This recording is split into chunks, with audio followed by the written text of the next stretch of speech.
hear audio.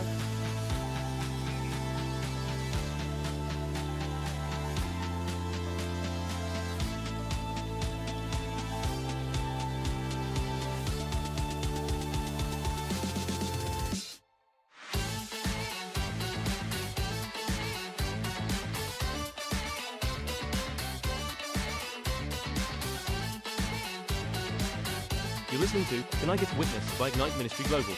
Please note that the views expressed on this show are solely those of the hosts and guests and do not represent the views of WAPN and WAPB. The content provided is for informational and entertainment purposes only. Listeners are encouraged to seek appropriate guidance for any specific concerns. WAPN and WAPB and its hosts are not liable for any actions taken based on the information provided on this show. Thank you for tuning in.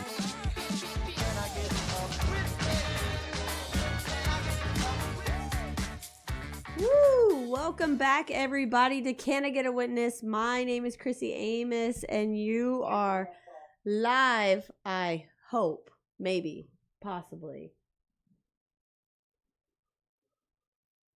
This is a crazy night. As you can see, Jesse is not here, who normally runs this whole shenanigans, but I am riding solo on the radio. So hopefully you guys can hear us loud and clear. Make sure you guys are liking, commenting, and subscribing. Share with all of your friends. I got an awesome guest with us tonight, Pastor Neil Lacey.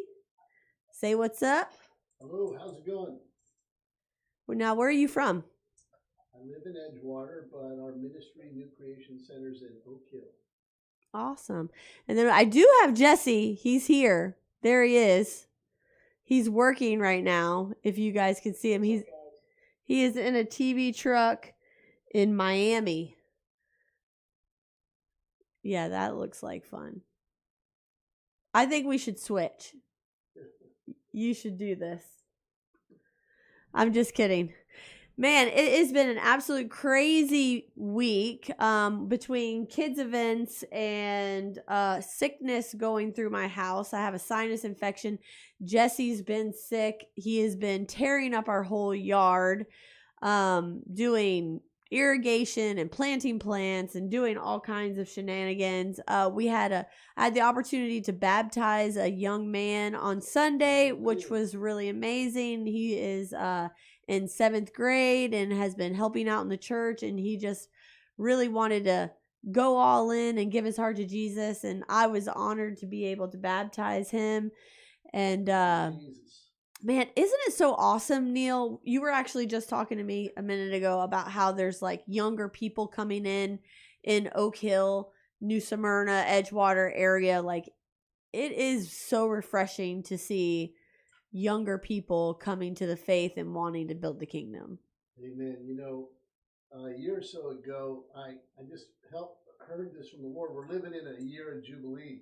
Yeah. And Jubilee is just all kinds of blessings from God and all kinds of relationships for righteousness and the kingdom. And one of those blessings in my mind is just seeing this younger generation that, you know, they're starting churches, starting ministries, connecting with other leaders, doing things a little different. And I just went to a micro church movement in Kansas City, and so many young people, and they're just doing it. So it's blowing up, and it is nice to know that the faith once delivered is really being passed on, but it may not look like what we inherited from our parents, but it is a glorious thing. Well, I've been pretty excited about it. I've seen like an influx of kids and youth getting more involved. I know at the church that I'm serving at right now, they do something called Kingdom Work, where they're trying to get the youth more involved doing hands-on ministry, from like feeding the homeless or just going out and praying with people. And I think that's so important.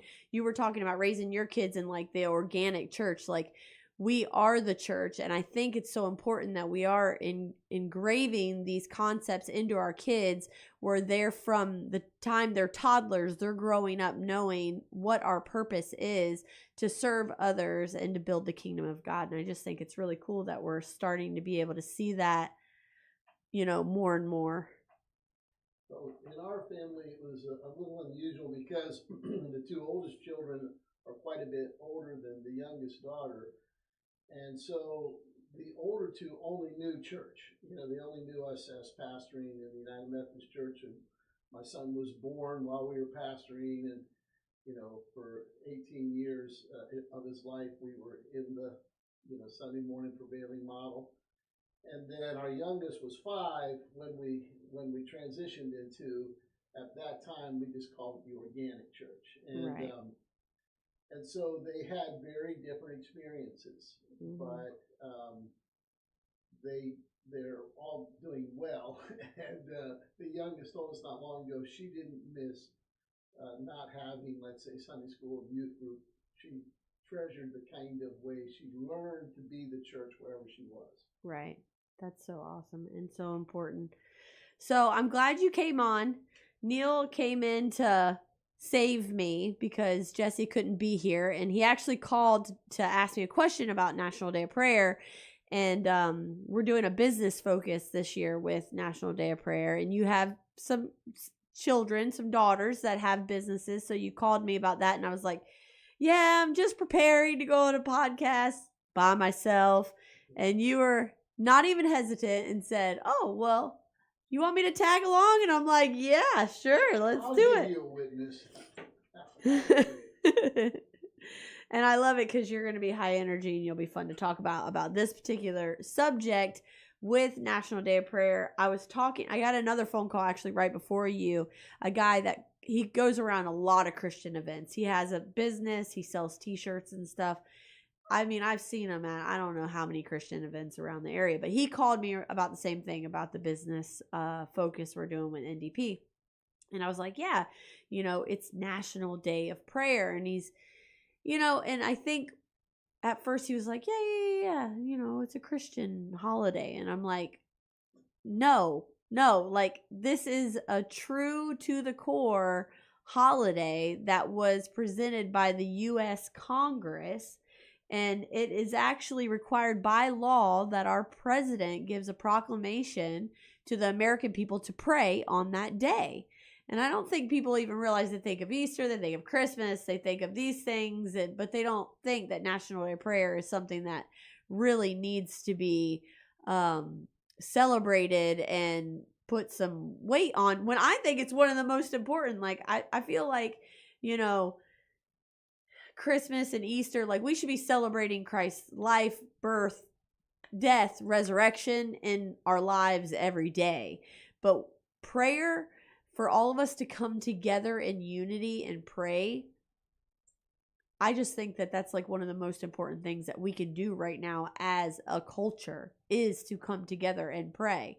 I mean, I've talked to people on the streets tons of times doing ministry, and they're like, well, you've got a church on every corner and nobody says anything to each other. No one has anything to do with each other. This one talks about this one, and this one thinks they're better than this one. And this. But how good is it, though, that we can come together on a day and say, no, we are going to stand and we are going to repent, right? And we are going to pray as the big C, the church, and we're going to pray for our country. Amen.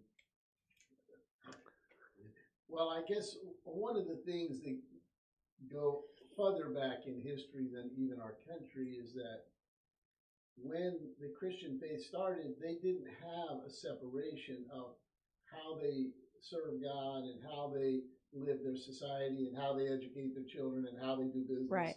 How they, those were one thing. Right. And so it's only been in the last few hundred years that the Western world in particular has compartmentalized everything. Right. They started to separate. Yeah, we go over here to do church. We go here to do business. We our living rooms is kind of how we do our social order, and we just vote every 4 years. It's not really an understanding where all of these are a part of our lives, and we're social, we're political, we're family, we have our personal economies and our community economies. So I think what's happening is the compartmentalized understanding is kind of fading away, and this holistic understanding to the church we're praying for all these things now, whether we Right. call it Seven Mountains or just praying for our nation. People are saying this is not something we do once a year. We are called to pray. We're called to engage. We're called to be a part of, and it's part of what the Jews would call salvation or shalom. Right. And we think of salvation as like something happens at an altar, and And you say a sinner's prayer and Yeah. that kind of thing. Yeah. Yeah. No. And it's not that. We know that. and it's kind of nice as we come together. Like this is a wonderful demonstration of the life of the Right. church when 80 or 90 churches or however many get together for one night and lift up concerns greater than ourselves. It's not about our congregations, our personal Right. ministries. It's about, Lord, what are you doing and what are the needs in the larger context? And we're your people for those things. Yeah. We're here for that. And asking your blessing, knowing we can't do it without you. God, Yeah. God needs to be at the center. And it's pretty exciting to see. I mean, these are some of the paradigm shifts that we're seeing in the last, let's just say, 10, 15 years. Right. I was having a conversation. It was actually with one of my family members, which makes it difficult, because it's a family member. And of course, everything that we could disagree, all the important things in life, we completely disagree on, whether it be, our faith or, political stuff or whatever. But they were saying, why is it that you have to, force your agenda and force Christianity in on everything? And I said, we're just trying to get back to the way the country was originally founded. I mean, you said just a second ago, like in the schoolhouses when the children were first learning how to read, they were learning how to read the Bible. When school first started, it was Sunday school. They were learning to read, to write, but God was always the center of all of it. That's how it was from the very beginning. And the enemy has come in and he has just tried to completely take God out of anything and everything in the world. And we see the downfall of that, from crime rate to all of the confusion that we have in the schools now, in the school systems and our kids, and violent crimes and all of that. I mean, all of that skyrocketed when we started taking Christ out of the schools, and it stopped being the focus of our existence, really. The one of the factors, and there are a number of sort of, let's say, strategies or enemies to a godly society, a healthy society. But one of them, a battleground, is actually education and particularly history. Yeah. So if you can take a group's history away from them, and this is a quote by Karl Marx, if you can remove a people from their history, you can determine their future. So there's lots of things out there that are kind of wanting people to, just ignore history. You don't need to know how the country was founded. For example, if I ask you, do you know what the first law passed in America was? Oh boy, I wouldn't be able to tell you. No, Jesse, you got an idea? He's like, I don't know. Here's what it's there he is. Here's what it's called. It's called the Old Diluter Act. He was asking you a question. If you knew what was it, the first law created? Yeah, first law passed in America. Did you know what it was? Yeah, he's like, I'm guessing by that face. Nope. So here's this law, and here's what it basically says. Since Satan loves to delude the next generation of the truth, since he loves to do that, then we want to have a school system that educates them in the things of God. And that's the first law passed in America. Wow. Yes. That's awesome. Yeah, I know. And that's in like 1640 something. So, but that's just part of the history that we don't know. We don't know, why those pilgrims came here. Religious freedom is out there to some degree, but we don't know much about that. We don't know much about when Christianity ran the world for 1100 years in the Christian Roman Empire. We don't know anything about, all those Christian emperors who gave us the law and gave us did away with things like, gladiator events and child prostitution, all those things Right. that changed because of Christian values, because of Christ. We don't know the history of how they went by the wayside. So therefore, when we don't know that history, then when they start to bring these things back, Right. then we're not sure what to do with it. We're like, but if we go back, it's kind of like, I'll give you an example. 30 years ago, there was this big debate about, having homosexuals in the military. Mm-hmm. And the people from Wall Builder said, George Washington wrote about this. And they went back and they read what George Washington had to say about it. And man, those congressmen really thought twice at that point where they're like, holy cow, this is the first go around. So, I guess part of what I'm saying is it's important to know history, and particularly to know the history of what God has done in his redemptive community throughout history. Yeah. And when we know those things, then it's a lot harder for them to say, oh, well, let's be our better angels and do this. It's right. Like, that's not really our better angels. I'm not sure whose better angels they are. So. Yeah. Well, I think it's important too. I know this, the devil doesn't use different tactics. He's been using the same schemes from the beginning. Because they work. Because they work. We keep falling for them, you know what I mean? And I had the opportunity to pray at one of the nights of prayer. We've been doing 21 days of prayer leading up to National Day of Prayer, which is Thursday. And one of the nights they had invited me to come and pray. And they invited me to pray for families. And, I just kept thinking over and over again about how the enemy does the same things, and how we have all of this confusion right now with, genders and pronouns and all these things, going on within our schools and society as a whole. And I'm like, this is, Satan has been trying to destroy the family unit since Adam and Eve from the very beginning. And we just keep falling for the same tactics over and over and over again. And now it's gotten to a point where now Christians are like, oh, we got to do something. And it's like, well, we should have been doing something forever ago, Though I am happy that the people of God are waking up from the slumber. I've really been feeling that over the past few years. I know I've probably talked to you about it. Like, I feel like, God's people have been sleeping, and now we're like being stirred up, like starting to have this awakening.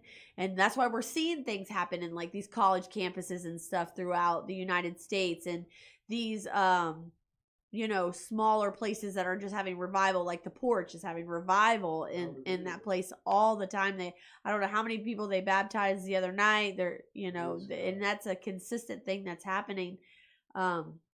It's just the purity of people wanting something real. They're not wanting a show. They're not wanting fake. They just want to feel the real, genuine presence of God.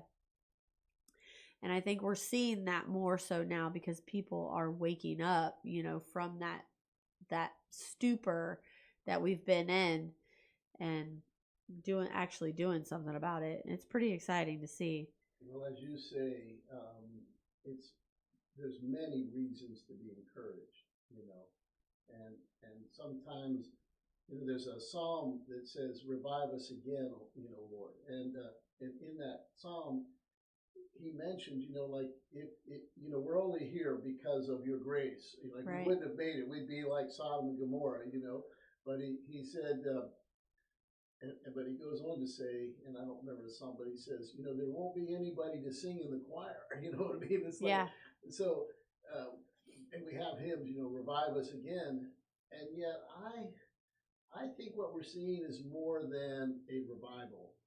I think it's more than, let's say, an Azusa Street or the Hebrides or whatever. And the reason being is because there's a content of understanding the gospel that I believe is empowering and transforming the ecclesia and the younger generation.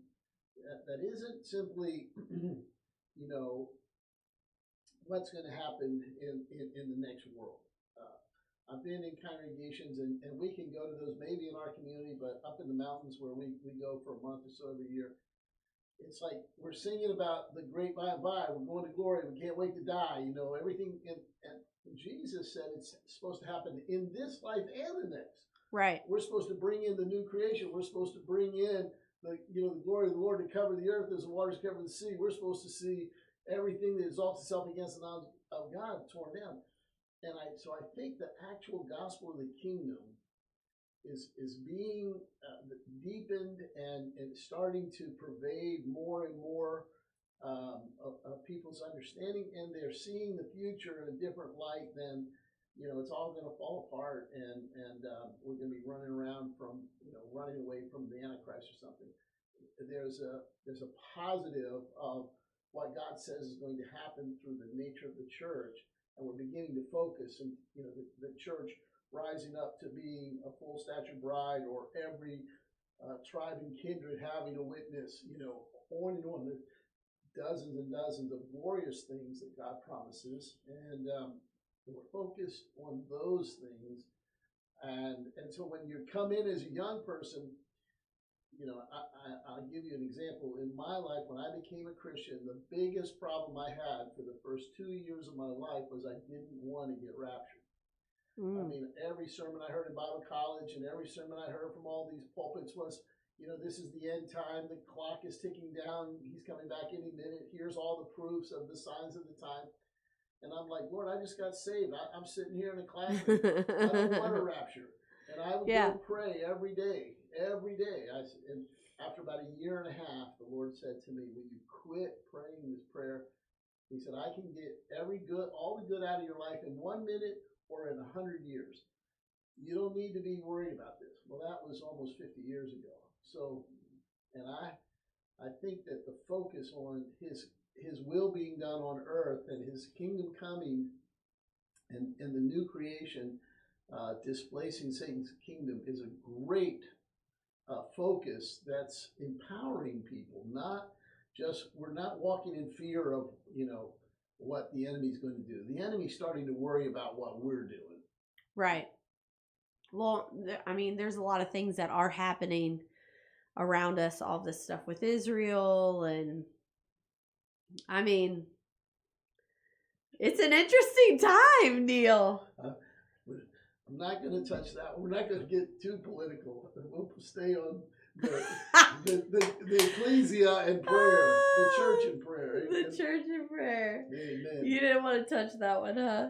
I mean, I honestly think that the ancient statesman Solon, who was probably the founding father of democracy, said that it should be a crime to shrink from controversy. You know me enough to know that I don't shrink from controversy. Right. But there needs to be a platform in a way where we can do that in a godly way to get these things that, we've been taught not to talk about. Don't talk about religion. Don't talk about politics. Don't talk about, black ops. Or, it's like, no.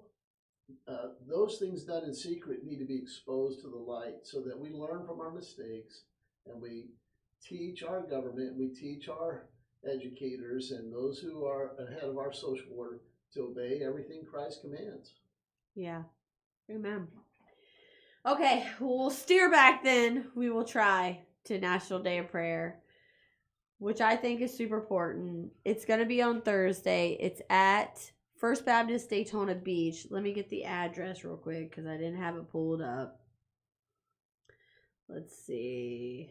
They have like their own street name. It's Baptist Way, I think it's. Yeah, I think it is like First Baptist Way. Lane, 102 Baptist Lane or something. Is it? Yeah, something to that. It's something like that. First Baptist. I get a gold star if I got that right. 102. 10.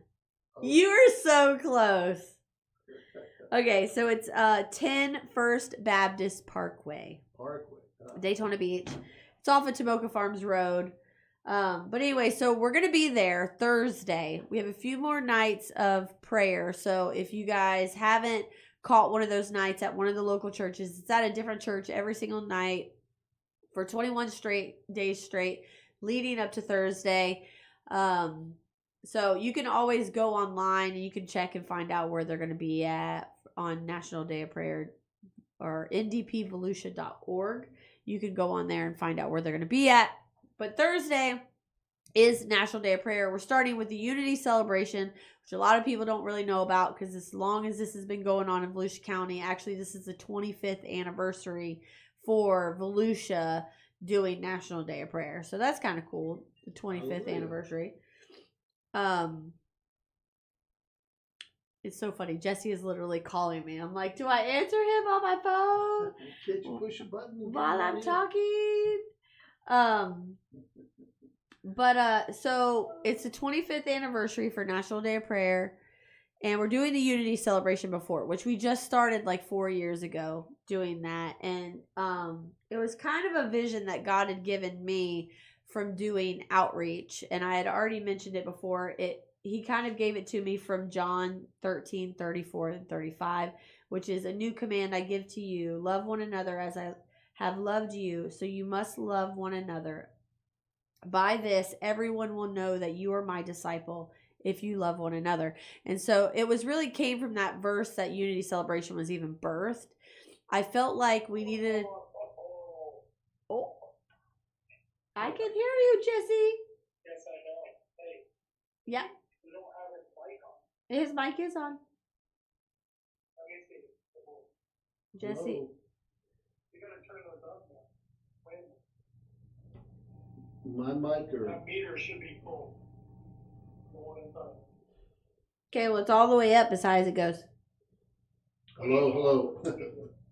See, we had to have at least one technical difficulty. Hey. Honey, look up. Honey, look up. I am looking up. See what I'm talking about. Now, look at the meter. I'm looking. Honey, you're not with the camera. There. That should be in the red. Alright, love you. Okay. Oh. Checkity check. Hey. Okay, well, they are as high as they will go. Okay. Okay, so anyways, back to what I was saying. Thank you, Jesse, for helping us because I would be lost without you. But anyway, so God really had given me the vision for that because I felt like we needed an opportunity to come together as believers and also an opportunity to invite the world to come see the church function together as a church because my heart is evangelism. My heart's evangelism. I want to see more people come to the kingdom. That's what I want. That's my heart. And so I really wanted the Unity celebration to be kind of twofold. One, an opportunity for us to invite people to come out and do something fun with their families that was going to be safe, where they could be loved on, and where they could see the church operating as the church and see us loving on one another. All these different churches coming together in one place, showing them that this is what God's kingdom looks like, right? And so Unity Celebration was born. And so this year, each year we kind of have a different focus. This year, the focus is businesses, Christian businesses specifically, where we are inviting Christian businesses to come and set up booths and let people know who they are, what they're doing. Because for me, I'd rather, support a Christian business first before I support a secular business, right? And so I thought that would be a good opportunity to have people come out and see, hey, look, there are these different people. They're Christian. They love Jesus. Support them first, And of course, we've got tons of things we're going to be doing for the kids that are going to be a ton of fun, from bounce houses and balloon twist people and cotton candy and popcorn and all the things. And God's Table, which, have you heard of God's Table before? I've heard of it, but I don't know much about it. You should I've got to get you connected with him. His name is Michael. His ministry is called God's Table. He has like a food truck. All of the food he gets donated. and he comes out and gives it out for free. I mean, he's even come out, like when we've done like street ministry in front of Razzles, he has brought his truck and parked it at Walgreens and gave away tacos to people as they like walk by, and he ministers to them. Hallelujah. And it's just really cool. Like his heart is like, I'm gonna feed his sheep, you know, that in more than one way. It's so cool. Well, one thing about the outreach in Oak Hill, not to get into a long story, but we got a facility a little over a year ago, but we couldn't get the people we were reaching on the side of the road into the building. Right. And so some volunteers in the community said, we need to have a food pantry. Well, when we started giving away food, and then we had a meal with it, now all these people are there. And it's like, Right. hello, and it took us almost 8 or 9 months to figure that out, I know. But it may be, he would want to, come sometime when we're doing those kind of outreaches. And it is exciting to see, like this is blowing up, and when I was in Kansas City, this may seem like a digression, but it really, really touched my heart. There was this gal there, and she's working for the young pastor came from some town. They sold the building, and they just started to go in houses and just be the church. And so one of the things they did is start a food pantry. Okay. So this girl was appointed to the court to go work in the food pantry. She found a loving family. She found the Lord. She was just filled gloriously with God's grace. And now her whole life is the food pantry. She's like the, apostle of the, and I'm listening to this and I'm thinking, well, we just like 3 or 4 months ago started this. And I'm like, you have to come and share your testimony, and so I got her name and number and everything, but it's like the relational caring with a time to be with people, you know what I mean? Just sit down, eat, pray, talk. And these people are struggling, you know what I'm saying? Yeah. And so I just think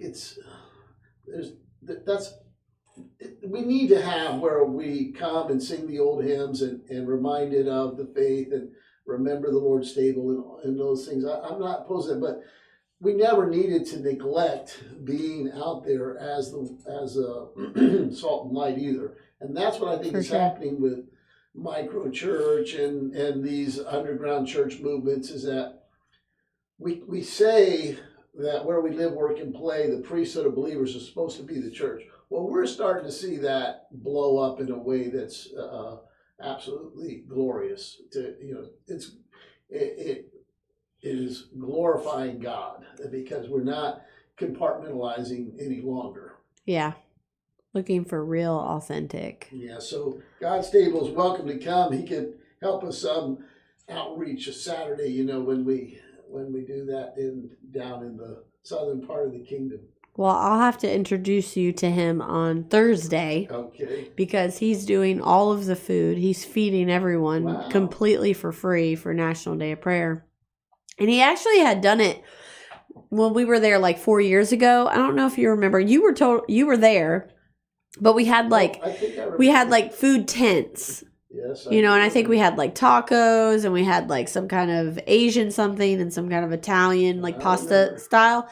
He did that. He provided all of that. Okay. Now he has a truck, like a food truck also. So he's going to be giving food out of the food truck, and then he's going to have 2 tents set up also. But he gives it all away for free. And it's just so amazing. So I've got to connect you with him. But he's going to be there. And he's going to be feeding everybody. That's his heart to do so. And then at 7 o'clock, we'll move into the time where kids are going to go in. They're going to have their own service. There's going to be classes all the way from nursery all the way through elementary school where they're going to be able to have the opportunity to pray as well. And they're also going to be able to have their own little worship times in their classrooms. And they're going to have a clear example of the gospel will be presented to them as well. But that's kind of like the gist of like the unity celebration. And kids, because we didn't have anything for kids back 4 years ago, we had nothing for kids. And I was like, man, that we got to have something for kids because mothers want to come. There's more people, families who want to come.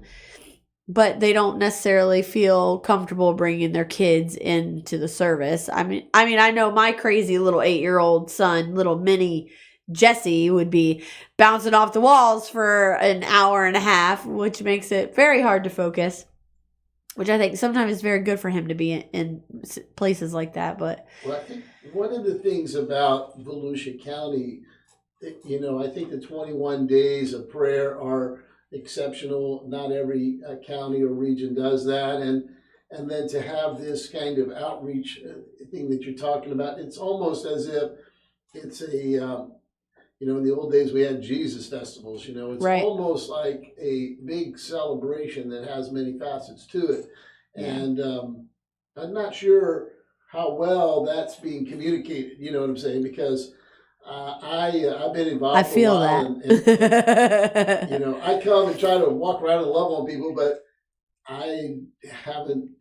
You know, I don't know how to be. That's why I called you. Actually, was to like, what are we doing and how do we do it? And so anyhow, I'm glad that the word is getting out that there's a festive time where we're sharing. It's kind of like when the Lord told us to leave the building, he said, go out into this poor neighborhood where there's all this blight and drug addiction and be the church. Just, they're never going to come, you know. So here's a time where some of the people that we can get to come, they're going to see us loving on each other and helping and building family and all those kind of things. It's pretty cool. I told Pastor Bobby the other day, I said, maybe I should have just made like a video. I should have had Jesse like do a video of me like sharing the vision of the Unity celebration and then pass that out with all of the info. You know what I mean? Or they could show it like at the 21 days of prayer for each, because it has been a struggle to kind of like get the vision. Supporters, and I didn't know. I know it's been a struggle. No one ever listens to me, Pastor Dale. No, it's hard when it goes through. It's like playing telephone, which I play with the kids all the time at kids' church. You know, where you say one thing, and by the time it gets to the 10th kid, it's something totally different.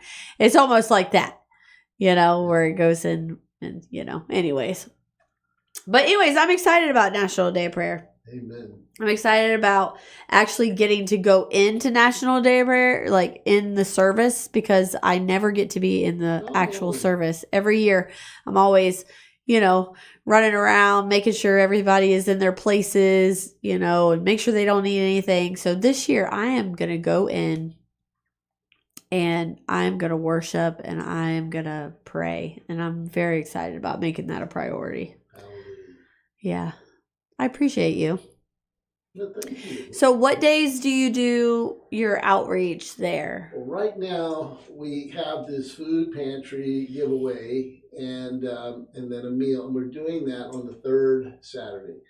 But starting the third Saturday of every month? Every month, but in Oak Hill at the New Creation Center. And it's the community's food pantry. It's not ours. It's the community food pantry at New Creation Center. And it actually, the vision for this came from people in the community. Some of them were secular. During the storms, they raised food and kind of got it out. And they helped, you know, spay animals and things, wild animals. And they saw that the people were worse, you know, in very, very dire straits. And so they came to one of the churches, and he's a young guy, First Baptist, Joe Kolbash. He said, well, you know, this outreach and food stuff is what the New Creation Center is doing. Why don't you go down there? And so the community got together. The first month we had 9 churches involved. That's awesome.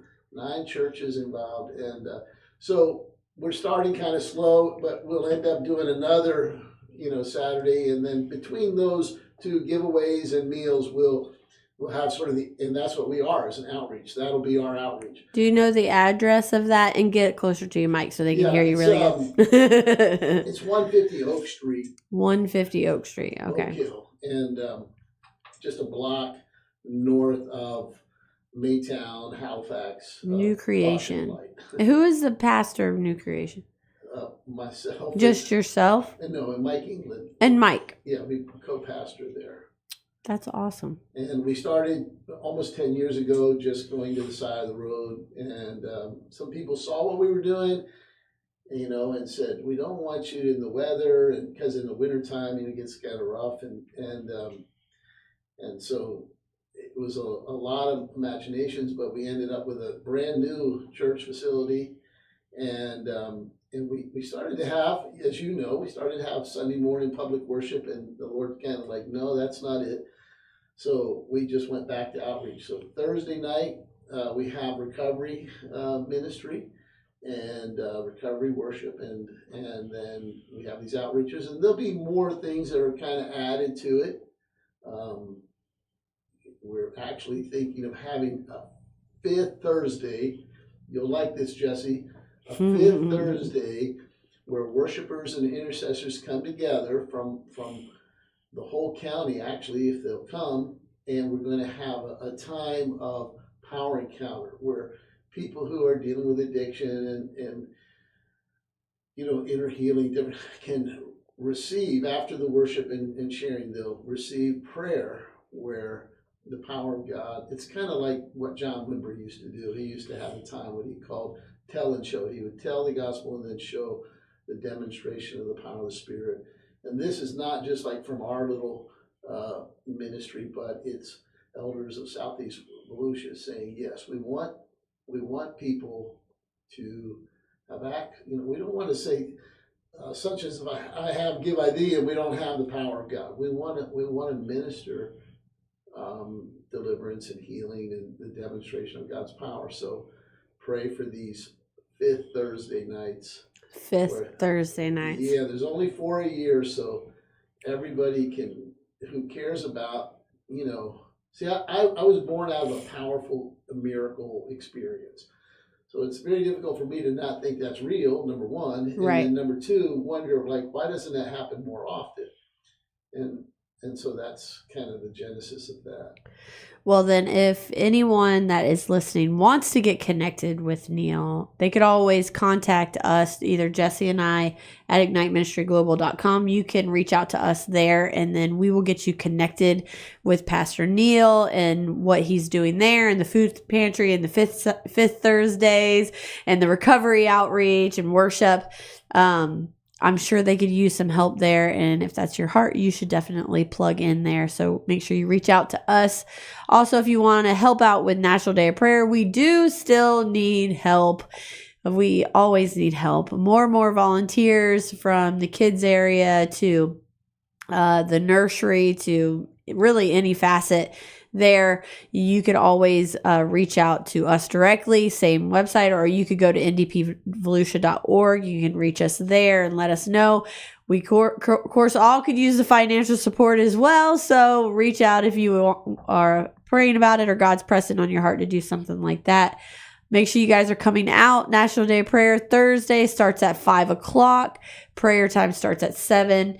It's at First Baptist Daytona Beach. We are already out of time. Can you believe it? 45 minutes goes like that. It's here and then it's gone. And we only had one real technical difficulty. And I don't know if that was anything we did wrong. I think I just didn't turn the mics up high enough, or we weren't close enough to the microphones maybe. But I love you guys so much. Thanks for listening to Can I Get a Witness? Jesse will hopefully be back next week, and he will not leave me to my solo again. But if so, I will be here. We love you guys so much. Make sure you're commenting, subscribing, sharing with all your friends. Make sure you let us know if there's a topic that you want us to talk about. We will gladly talk about them. If you've never listened before, we usually talk about hot seat topics in Christianity that people want to talk about but wouldn't dare talk about in the house of God. And so therefore we talk about them because we're not scared. So make sure you guys are reaching out and letting us know if there's something that you want to talk about. I think Jesse might be waving. There he is. Let us know. We'll be back hopefully next week here on WAPN or live on all of your streaming networks. Now let's see if I can actually close this thing out for real. If I can remember all the buttons.